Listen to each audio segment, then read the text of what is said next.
Haleluya, puji Tuhan. Kembali lagi kita dengan Yesus kuatku. Sama-sama kita akan mendengarkan kebenaran firman Tuhan. Sebelumnya mari kita satu dalam doa. Terima kasih banyak Tuhan Yesus yang baik untuk setiap kasih kesetiaan Tuhan dalam kehidupan kami. Sehingga hari ini kami ada dengan tidak kurang suatu apapun. Sebelum kami memulai segala rangkaian aktivitas kami pada hari ini, kiranya kami akan mendengarkan firman-Mu, firman Tuhan yang akan memberikan kami kekuatan, firman Tuhan yang akan memberikan kami satu pengalaman yang baru ketika kami mengandalkan Tuhan. Pimpin kami, sertai kami. Di dalam nama Yesus kami berdoa. Haleluya. Amin. Puji Tuhan, saat ini kita akan sama-sama merenungkan kebenaran firman Tuhan yang berjudul Inner Beauty. Kecantikan yang berasal dari dalam, atau keindahan, sesuatu yang bisa dinikmati. Berbicara tentang inner beauty ini, Bapak Ibu Saudara-saudari yang kekasih dalam Tuhan, kita tahu bahwa ada banyak sekali definisi yang menggambarkan arti daripada inner beauty ini. Kalau Bapak Ibu mencari definisinya, akan terlihat banyak sekali hal-hal yang harus dilakukan untuk memiliki inner beauty. Tetapi bagi saya, inner beauty itu adalah kecantikan yang memiliki kekuatan untuk dipancarkan. Jadi sesuatu hal yang harus diupayakan, tidak terjadi dengan sendirinya. Walau memang secara wanita, kita tahu bahwa wanita itu selalu digambarkan dengan kecantikan. Itu pasti akan memilikinya. Tetapi ternyata ada yang bisa memancarkan, ada yang tidak bisa. Kalau kita berbicara inner beauty, kita harus memakai satu keadaan diri untuk bisa memberikan ruang bagi penilaian orang lain sehingga kita bisa tahu kita memilikinya. Sebab itu, kita akan lihat firman Tuhan pada hari ini dalam Amsal 31 ayat 30. Karena kita akan mengkomparnya dari firman Allah.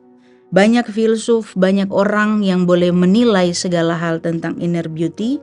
Dan itu tidak salah. Itu sesuai dengan keadaan dan dengan apa yang mereka amati. Tetapi dari firman Allah pun tidak ada yang menentang akan hal itu. Sebab itu kita lihat firman Tuhan Amsal 31 ayat 30. Kemolekan adalah bohong dan kecantikan adalah sia-sia. Tetapi istri yang takut akan Tuhan dipuji-puji. Puji Tuhan. Kita lihat di bagian kemolekan adalah bohong dan kecantikan adalah sia-sia. Bagian fisik yang didandani dikatakan adalah sia-sia. Kalau bahasa Indonesia masa kini berkata dalam ayat ini, paras yang manis tak dapat dipercaya, dan kecantikan akan hilang. Tetapi wanita yang taat kepada Tuhan layak mendapat pujian. Jadi bukan hanya seorang istri, tapi dikatakan wanita taat kepada Tuhan layak mendapat pujian.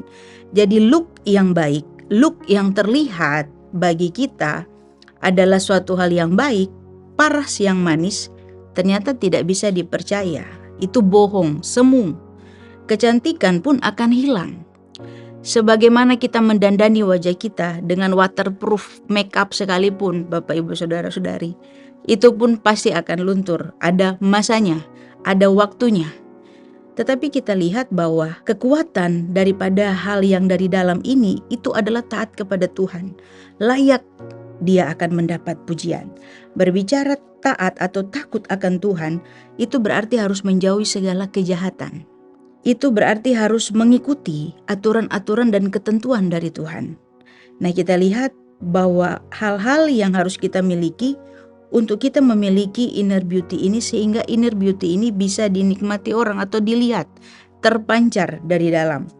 Karena ini bukan hanya berbicara fisik, tapi kalau dari segi Alkitab atau dari segi kerohanian itu sudah berbicara tentang manusia roh kita, manusia batinia kita. Sebab itu kita harus mengikuti apa yang firman Allah ajarkan. Hal yang pertama, kita harus memiliki moralitas yang baik. Dalam 1 Timotius 2 ayat 9 dan 10 berkata, demikian juga hendaknya perempuan. Hendaklah ia berdandan dengan pantas, dengan sopan dan sederhana. Rambutnya jangan berkepang-kepang, jangan memakai emas atau mutiara atau pakaian yang mahal-mahal. Tapi hendaklah ia berdandan dengan perbuatan baik, seperti yang layak bagi perempuan yang beribadah.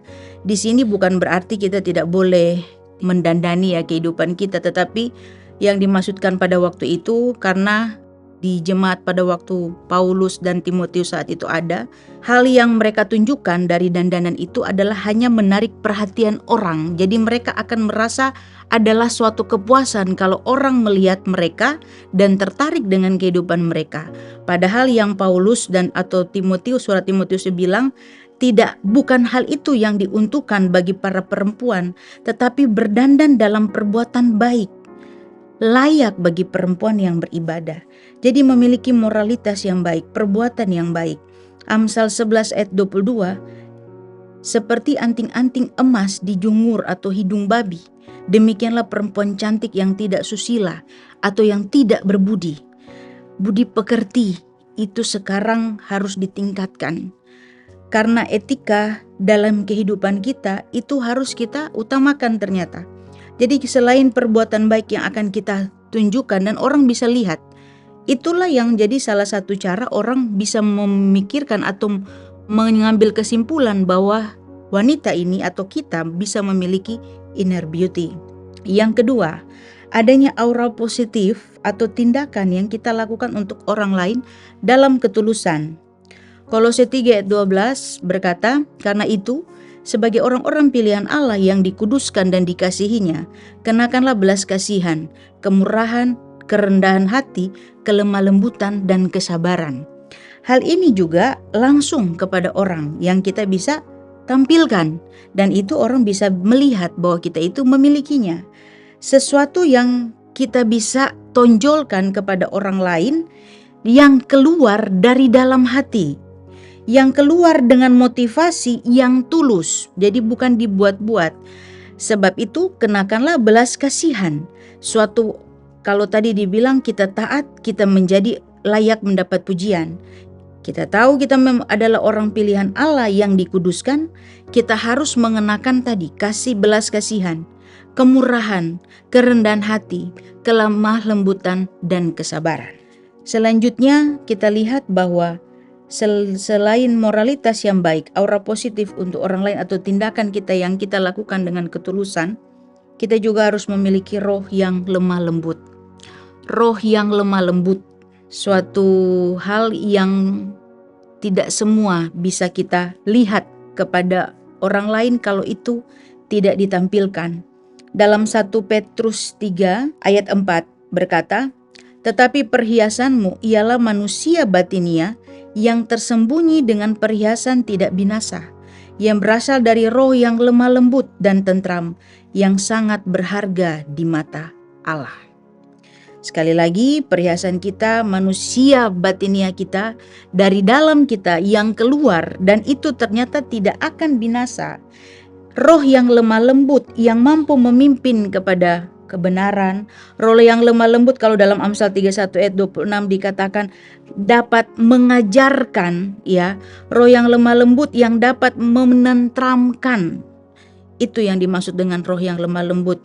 Bukan gaya kita yang gemulai, Bapak Ibu Saudara-saudari, sehingga kita bisa bilang dia lemah lembut, tapi bagaimana kita itu bisa memiliki satu karakter yang di dalamnya itu sudah terbentuk karena kita latih, karena kita praktekkan, dan karena kita nikmati untuk melakukannya.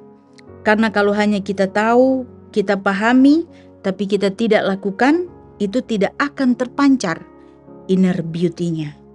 Sebab itu, pakailah inner beauty ini sebagai cara kita untuk mempermuliakan Tuhan dalam kehidupan kita. Dari situlah kita bisa lihat bahwa hidup kita ini mampu menjadi berkat. Tuhan Yesus memberkati. Mari kita satu dalam doa. Terima kasih banyak Bapa di sorga untuk semua kebaikan Tuhan. Kalau hari ini kita boleh belajar sesuatu hal yang baik yang harus kita keluarkan, mulai dari sebenarnya dalam tingkah laku kita, dari kehidupan kita, dari selayaknya orang melihat kita. Sebab itu Tuhan tolong kita bawa hidup kita untuk mengembangkan diri bersama dengan Tuhan, menjadikan kita orang-orang yang benar-benar sudah terpilih oleh Tuhan, sehingga dengan hal inilah kita bisa tahu bahwa kita bisa terlihat dari kehidupan kita mempermuliakan nama Tuhan lewat sikap dan tindakan kita. Berkaryalah Roh Kudus dalam kehidupan kami, supaya kami semua mampu untuk melakukan hal-hal yang sesuai dengan kehendak Tuhan. Di dalam nama Tuhan Yesus Kristus kami berdoa. Haleluya. Amin. Bersama Yesus aku kuat.